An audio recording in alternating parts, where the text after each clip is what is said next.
ವೈಜ್ಞಾನಿಕವಾದ ಕಬ್ಬಿನ ಬೆಂಬಲ ಬೆಲೆ ನಿಗದಿ ಮಾಡಿ ರಾಮದುರ್ಗ ನ್ಯಾಯವಾದಿಗಳ ಸಂಘ ಒತ್ತಾಯ. ಬೆಳಗಾವಿ ಜಿಲ್ಲೆ ರಾಮದುರ್ಗ ಪಟ್ಟಣದಲ್ಲಿ ಹುತಾತ್ಮ ವೃತ್ತದ ಹತ್ತಿರ ಟೈರ್ಗೆ ಬೆಂಕಿ ಹಚ್ಚಿ ನ್ಯಾಯವಾದಿಗಳು ಬೈಕ್ ರ್ಯಾಲಿ ಮೂಲಕ ಮಿನಿ ವಿಧಾನಸಭಾವರೆಗೂ ಪ್ರತಿಭಟನೆ ನಡೆಸಿ ಆಕ್ರೋಶ ಹೊರಹಾಕಿದರು. ಈ ಸಂದರ್ಭದಲ್ಲಿ ಹಲವಾರು ನ್ಯಾಯವಾದಿಗಳು ಮಾತನಾಡಿ ರಾಮದುರ್ಗ ತಹಶೀಲ್ದಾರ್ ಮೂಲಕ ರಾಜ್ಯಪಾಲರಿಗೆ ಮನವಿ ನೀಡಿದರು. ನ್ಯಾಯವಾದಿಗಳ ಸಂಘದ ಸದಸ್ಯರ ಸರ್ವಾನುಮತದ ತೀರ್ಮಾನದ ಪ್ರಕಾರ ತಮ್ಮಲ್ಲಿ ವಿನಂತಪೂರ್ವಕವಾಗಿ ಕೋರಿಕೊಳ್ಳುವುದೇನೆಂದರೆ, ಹಲವಾರು ದಿನಗಳಿಂದ ರಾಜ್ಯದ ಕಬ್ಬು ಬೆಳೆಗಾರರಿಗೆ ವೈಜ್ಞಾನಿಕವಾದ ಬೆಲೆ ನಿಗದಿಯಾಗದೆ ರೈತರು ಮತ್ತು ರೈತ ಕುಟುಂಬಗಳು, ಕಾರ್ಖಾನೆ ಮಾಲೀಕರು ಮತ್ತು ಸರ್ಕಾರದಿಂದ ತುಂಬಾ ತೊಂದರೆಯನ್ನು ಮತ್ತು ನಷ್ಟವನ್ನು ಅನುಭವಿಸುತ್ತಾ ಬಂದಿರುತ್ತಾರೆ. ಇದೇ ರೀತಿ ಕಾರ್ಖಾನೆ ಮಾಲೀಕರಾಗಲಿ ಅಥವಾ ಸರ್ಕಾರವಾಗಲಿ ರೈತರ ಬೆಳೆಗಳಿಗೆ ಸೂಕ್ತ ವೈಜ್ಞಾನಿಕ ಬೆಲೆಯನ್ನು ನಿಗದಿಪಡಿಸದೇ ಇದ್ದಲ್ಲಿ ರೈತರು ಮತ್ತು ರೈತ ಕುಟುಂಬಗಳು ಆರ್ಥಿಕ ಸಂಕಷ್ಟವನ್ನು ಅನುಭವಿಸುತ್ತಾ ಅನ್ಯಾಯಕ್ಕೊಳಗಾಗುತ್ತಿರುವುದು ಈಗಾಗಲೇ ಸರ್ಕಾರಕ್ಕೆ ತಿಳಿದ ವಿಷಯವಾಗಿರುತ್ತದೆ. ಕಾರಣ, ಬೇರೆ ರಾಜ್ಯಗಳ ಕಬ್ಬು ಬೆಳೆಗಳ ಬೆಂಬಲ ಬೆಲೆಯನ್ನು ಪರಿಗಣಿಸಿ ತಾವು ಸರ್ಕಾರ, ಕಾರ್ಖಾನೆ ಮಾಲೀಕರು ಹಾಗೂ ರೈತರ ಸಭೆ ನಿಗದಿಪಡಿಸಿ ರಾಜ್ಯದ ರೈತರ ಬೇಡಿಕೆಯಂತೆ ಕಬ್ಬಿನ ಬೆಲೆಗೆ ನ್ಯಾಯಯುತವಾದ ಸೂಕ್ತ ಬೆಂಬಲ ಬೆಲೆಯನ್ನು ನಿರ್ಧರಿಸಲು ತಮ್ಮಲ್ಲಿ ಈ ಮೂಲಕ ಕಳಕಳಿಯಿಂದ ವಿನಂತಿಸಿಕೊಂಡಿದ್ದಾರೆ. ಈ ಸಂದರ್ಭದಲ್ಲಿ ನ್ಯಾಯವಾದಿ ಸಂಘದ ಅಧ್ಯಕ್ಷರು, ಪದಾಧಿಕಾರಿಗಳು, ಹಿರಿಯ ಮತ್ತು ಕಿರಿಯ ವಕೀಲರು ಉಪಸ್ಥಿತರಿದ್ದರು. ಯಾವುದೇ ರೀತಿ ಸ್ಪಂದಿಸ್ತಾ ಇಲ್ಲ. ರೈತರು ಏನೈತಿ ಉಗ್ರ ಹೋರಾಟಕ್ಕೆ ಮುಂದೆ ಹೋಗೋಕ್ಕಿಂತ ಮೊದಲೇ ರೈತರಿಗೆ ಎಚ್ಚೆತ್ತುಕೊಳ್ಬೇಕು. ಮತ್ತು ಅವರ ಎಲ್ಲ ಫ್ಯಾಕ್ಟ್ರಿಗಳು ಏನದಾವು, ಶಾಸಕರು ಮತ್ತು ಮಂತ್ರಿಗಳ ಫ್ಯಾಕ್ಟ್ರಿನ ಅದಾವು. ಅವು ಏನೈತಿ ಮಂತ್ರಿಗಳಿಗೆ ಅವರು ಸರ್ಕಾರದವ್ರಿಗೆ ಕುಮ್ಮಕ್ಕು ಕೊಟ್ಟಾರೆ.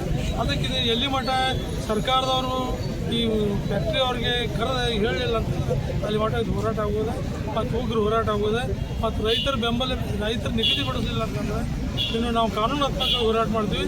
ಮತ್ತು ಎಲ್ಲ ಸಕ್ಕರೆ ಫ್ಯಾಕ್ಟ್ರಿಗಳು ಮುಚ್ಚುವಂಥ ವ್ಯವಸ್ಥೆನೂ ಮಾಡ್ತೀವಿ. ನಮ್ಮ ಕಡೆ ಐತೆ. 12 ದಿನಗಳಿಂದ ಜಿಲ್ಲೆಯಾದ್ಯಂತ ಈ ರೈತರ ಹೋರಾಟ ನಡೀತಾ ಇದೆ. ರೈತರು ಕೇಳ್ತಕ್ಕಂಥದ್ದು ಭಾಳ ನ್ಯಾಯಯುತವಾಗಿದೆ. ಹೆಚ್ಚಿಗೆ ಕೇಳ್ತಾ ಇಲ್ಲ. ಕೇವಲ 3,500 ರೂಪಾಯಿ ಒಂದು ಟನ್ನಿಗೆ ನಿಗದಿ ಮಾಡಿರಿ ಅಂತೇಳಿ ಸರ್ಕಾರಕ್ಕೆ ಒತ್ತಾಯಿಸ್ತಾರೆ. ಸರ್ಕಾರ ಇವತ್ತಿಗೂ ಕೂಡ ಕಿಂಚಿತ್ತು ಒಂದು ಸರ್ಕಾರದ ಪ್ರತಿನಿಧಿಗಳಾಗಲಿ, ಅದು ಜಿಲ್ಲಾ ಅಧಿಕಾರಿಗಳಾಗಲಿ ರೈತರ ಸಮಸ್ಯೆಗೆ ಸ್ಪಂದಿಸುತ್ತಿಲ್ಲ. ಆದ್ದರಿಂದ ಇವತ್ತು ಜಿಲ್ಲೆಯಾದ್ಯಂತ, ಕೇವಲ ಬೆಳಗಾವಿ ಜಿಲ್ಲೆ ಅಲ್ಲ, ಇಡೀ ಬಾಗಲಕೋಟೆ, ಬೆಳಗಾವಿ, ಬಿಜಾಪುರ, ಧಾರವಾಡ ಎಲ್ಲ ಜಿಲ್ಲೆದಂತೂ ಏನೈತಿ ರೈತರ ಹೋರಾಟ ನಡೆದತ್ತೆ. ಈ ಒಂದು ಹೋರಾಟಕ್ಕೆ ಇವತ್ತು ಎಲ್ಲ ನ್ಯಾಯವಾದಿಗಳ ಸಂಘದವರು ಕೂಡ ಏನೈತಿ ಬೆಂಬಲವನ್ನು ವ್ಯಕ್ತಪಡಿಸಕತ್ತಾರೆ, ಬೆಂಬಲ ಸೂಚಿಸ್ತಾರೆ. ಇದು ಸರ್ಕಾರ ರೈತರನ್ನ ಹತ್ಯೆ ಮಾಡಕತ್ತದ ಅಂತ ಹೇಳಿದ್ರು ತಪ್ಪಿಲ್ಲ. ಯಾಕಂದ್ರೆ ಒಂದು ಟನ್ ಕಬ್ಬು ಬೆಳೆಸಬೇಕಾದ್ರೆ 12 ರಿಂದ 16 ತಿಂಗಳು ರೈತರು ಅದನ್ನು ಬೆಳೆಸಬೇಕಾಗತ್ತೆ. ಅದನ್ನು ಕಾಯ್ಬೇಕಾಗತ್ತೆ. ಅದಕ್ಕೆ ಸಾಲ ಮಾಡಿ ಮಾಡಿ ಇಷ್ಟೆಲ್ಲ ಲುಕ್ಷಣ ಮಾಡಿ ಕೇವಲ ಇವತ್ತು ಆ ಕಬ್ಬಿಗೆ ಟನ್ ಬೆಲೆ ಒಳಗೆ ಬಂದಂಥ ಲಾಭದೊಳಗೆ 15 ರಿಂದ 20% ಅಂದ್ರೆ 3,000 ರೂಪಾಯಿ ಕೊಟ್ಟರೆ ಇವತ್ತು ರೈತ ನಗತಾನ. ಕೇಳ್ತಕ್ಕದ್ದು 3,000. ಇವರು ಮೀರಾಮೇಷ ಮಾಡಕತ್ತಾರೆ ಇವತ್ತು ರಾಜಕಾರಣಿಗಳು. ಇದಕ್ಕೆ ಕೂಡಲೇ ಸರ್ಕಾರ, ರಾಜ್ಯ ಸರ್ಕಾರ ಇರ್ಬೋದು, ಕೇಂದ್ರ ಸರ್ಕಾರ ಇರ್ಬೋದು, ಫ್ಯಾಕ್ಟ್ರಿ ಮಾಲೀಕರು ಇರ್ಬೋದು, ಎಲ್ಲರೂ ಕೂಡಲೇ ಸ್ಪಂದಿಸಬೇಕು.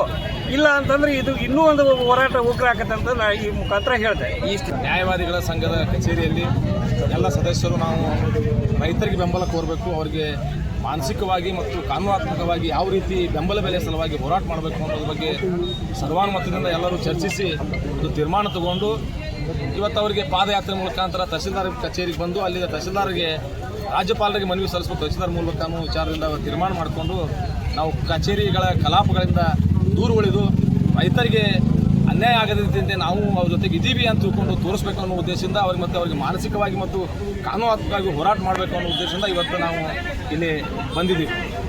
ಮುಖ್ಯವಾಗಿ ಈ ಕಬ್ಬಿನ ಬಗ್ಗೆ ಮಾತಾಡಬೇಕಂದ್ರೆ ಕಬ್ಬು ಬೆಳೆ 3,500 ರೂಪಾಯಿ ನಮ್ಮ ರಾಜ್ಯದ ರೈತರು ಕೇಳ್ತಾ ಇದ್ದಾರೆ.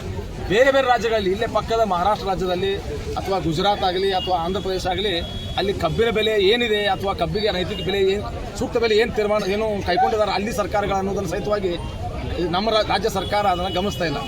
ಕೇವಲ 3,200 ಕೊಡ್ತೀವಿ, 3,000 ಕೊಡ್ತೀವಿ ಅಂತ ಪ್ರತಿ ಸಲ ಕಬ್ಬು ಕಟಾವಿಗೆ ಬಂದ ಸಂದರ್ಭದೊಳಗೆ, ಫ್ಯಾಕ್ಟ್ರಿ ಪ್ರಾರಂಭ ಮಾಡೋ ಸಂದರ್ಭದೊಳಗೆ ರೈತರಿಗೆ ಅನ್ಯಾಯ ಮಾಡ್ತಾ ಬಂದಿದ್ದಾರೆ. ಈ ದೃಷ್ಟಿಯಿಂದ ಈಗ ರೈತರು ಒಂದು ಟನ್ ಕಬ್ಬನ್ನು ಕೊಟ್ಟರೆ ಅವ್ರಿಗೆ ನಮಗೆ ಲಾಭ ಇಲ್ಲ ಅನ್ನೋ ದೃಷ್ಟಿಯಿಂದ ರೈತರು ಕಾರ್ಖಾನೆಗಳ ಮಾಲೀಕರು ಮಾತಾಡ್ತಾ ಬಂದಿದ್ದಾರೆ. ನಿಜವಾಗಲೂ ಅದರಿಂದ ಬೈ ಪ್ರಾಡಕ್ಟ್ ಏನಾಗ್ತಾ ಇದೆ, ಅದಕ್ಕೆ ಏನು ಉತ್ಪನ್ನ ಬರ್ತಾ ಇದೆ, ಅದರಿಂದ ಎಥನಾಲ್ ಉತ್ಪನ್ನ ಏನು, ಅದರಿಂದ ಬಯೋಗ್ಯಾಸ್ ಉತ್ಪನ್ನ ಏನು ಅಥವಾ ವಿದ್ಯುತ್ ಶಕ್ತಿ ಉತ್ಪನ್ನದ ಏನು, ಅದನ್ನು ಯಾರೂ ಗಣನೆಗೆ ತಗೋತಾ ಇಲ್ಲ. ರೈತರಿಗೆ ಕೇವಲ ಅನ್ನದಾತ ಅಂತ ಪೂಜೆ ಭಾವನೆಯನ್ನು ತೋರಿಸೋದು, ಅವ್ರಿಗೆ ಗೌರವ ಕೊಡ್ತೀವಿ ಅಂತ ತಿಳ್ಕೊಂಡು ಬರೀ ಕಚೇರಿ ಒಳಗೆ ಕೂತ್ಕೊಂಡು ರೈತರಿಗೆ ಗೌರವ ತೋರಿಸೋದನ್ನು ಮಾಡ್ತಾ ಬಂದಿದ್ದಾರೆ. ಇದನ್ನು ನಾವು ಮನಗಂಡು ನಾವು ರೈತರ ಮಕ್ಕಳೇ, ಯಾಕಂದ್ರೆ ಇಲ್ಲಿ ವಕೀಲರಾಗಿವ ಅಂದ್ರೆ ನಾವೇನು ದೊಡ್ಡ AC ರೂಮ್ನಾಗಿಂದ ಬಂದು ವಕೀಲರಾಗಿಲ್ಲ. ನಾವು ಎಲ್ಲ ರೈತ ಕುಟುಂಬದೊಳಗೆ ಬೆಳೆದು ರೈತರು ಕಷ್ಟ ನಷ್ಟ ಏನು ಅನ್ನೋದು ನಮ್ಗೆ ಗುರ್ತದೆ. ಈ ದೃಷ್ಟಿಯಿಂದ ಹಂಗಾರೆ ನಾವು ರೈತರಿಗೆ ಬೆಂಬಲ ಘೋಷಿಸಬೇಕು ಅನ್ನೋ ಉದ್ದೇಶದಿಂದ ಬಂದಿವಿ. ಈಗ 3,500 ರೂಪಾಯಿ ರೈತರು ಕೇಳ್ತಾ ಇರೋದೇನು ದೊಡ್ಡದಲ್ಲ. ಯಾಕಂದ್ರೆ ಪಕ್ಕದ ರಾಜ್ಯದೊಳಗೆ 4,000 ಕೊಡ್ತಾ ಇದ್ದಾರೆ ಮಹಾರಾಷ್ಟ್ರದೊಳಗೆ. ಅವ್ರಿಗೆ ಯಾವ ರೀತಿ ಮತ್ತು ಅಲ್ಲಿ ಫ್ಯಾಕ್ಟ್ರಿ ಯಾವ ರೀತಿ ನಡೀತಾ ಇದೆ ಅನ್ನೋದು ಸಹಿತವಾಗಿ ನಮ್ಮ ರಾಜ್ಯ ಸರ್ಕಾರ ಅದನ್ನು ಗಮನಿಸಬೇಕಾಗ್ತದೆ. ಆಮೇಲೆ 4,000 ರೂಪಾಯಿ ಕೊಟ್ಟರು ರೈತರಿಗೆ ಇದು ಪೂರೈಸುವುದಿಲ್ಲ. ಯಾಕಂದ್ರೆ ಒಂದು ವರ್ಷದ ಬೆಳೆ ಇದು. ಬೆಳೆ ಒಂದು ವರ್ಷದ ಪೂರ ಒಂದು ವರ್ಷ ರೈತರು ಅದನ್ನು ಕಷ್ಟಪಟ್ಟು ಬೆಳೆಸಿರ್ತಾರೆ.